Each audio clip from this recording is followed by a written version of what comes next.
अस्सलामुअलैकुम, I hope you are all doing great. तो आज मेरा वेट लॉस जर्नी का डे 12 है। तो बहुत ही इजीली दिन गुजरते जा रहे हैं, ज़रा भी परेशानी नहीं हो रही। लेकिन ये है कि जब हम वेट लॉस स्टार्ट करते हैं तो हमें एक अहद करना चाहिए कि हमने इस पे पूरा उतरना है। तो पिछले दिनों की तरह इस डे 12 पे भी मैंने सुबह उठ के पहले एक गिलास पानी का पिया। उसके बाद मैं छत पे चली गई और छत पे जाके मैंने तकरीबन आधा घंटा 35 मिनट वॉक की थी।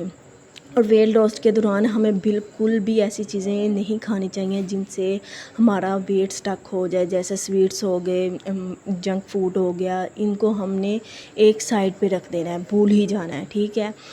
तो हमें ऐसी चीज़ें खानी चाहिए जो हमारी सेहत के लिए अच्छी हों। फ्रूट्स खाएं, नट्स वगैरह खाएं, एक लिमिटेड, एक हद तक खाएं, ज़्यादा नहीं। तो सुबह उठ के मैंने सबसे पहले सिनेमन स्टिक वाला पानी पिया था। उसके बाद मैंने नाश्ते में 3 चम्मच गंदम के आटे का दलिया लिया था, एक स्मॉल एप्पल लिया था, साथ 5 बादाम लिए थे, एक अंडा लिया और साथ ही लस्सी ली मैंने 1 गिलास।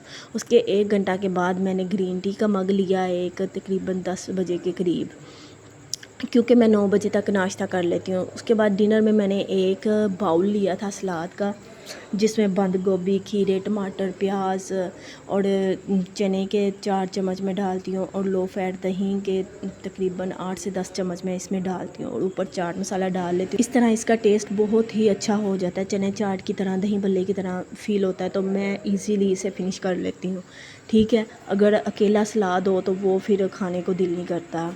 और लंच के तकरीबन मैंने कर लिया था तकरीबन 2 बजे। उसके बाद मैंने डिनर में एक चपाती ली थी, ये मेरे से पूरी नहीं खाएगी। साथ मैंने कद्दू का सालन लिया था, ये भी मैंने सारा नहीं था खाया। तकरीबन आधा मैंने ये सालन लिया था और आधा ही मैंने ये चपाती ली थी। उसके बाद मैंने रात को सोने से पहले मैंने चाय ली थी तकरीबन घंटा पहले। और इस तरह मेरा दिन कंप्लीट होता है। अगर आपको मेरी वीडियो अच्छी लगे तो उसे लाइक करें, शेयर करें एंड सब्सक्राइब करें।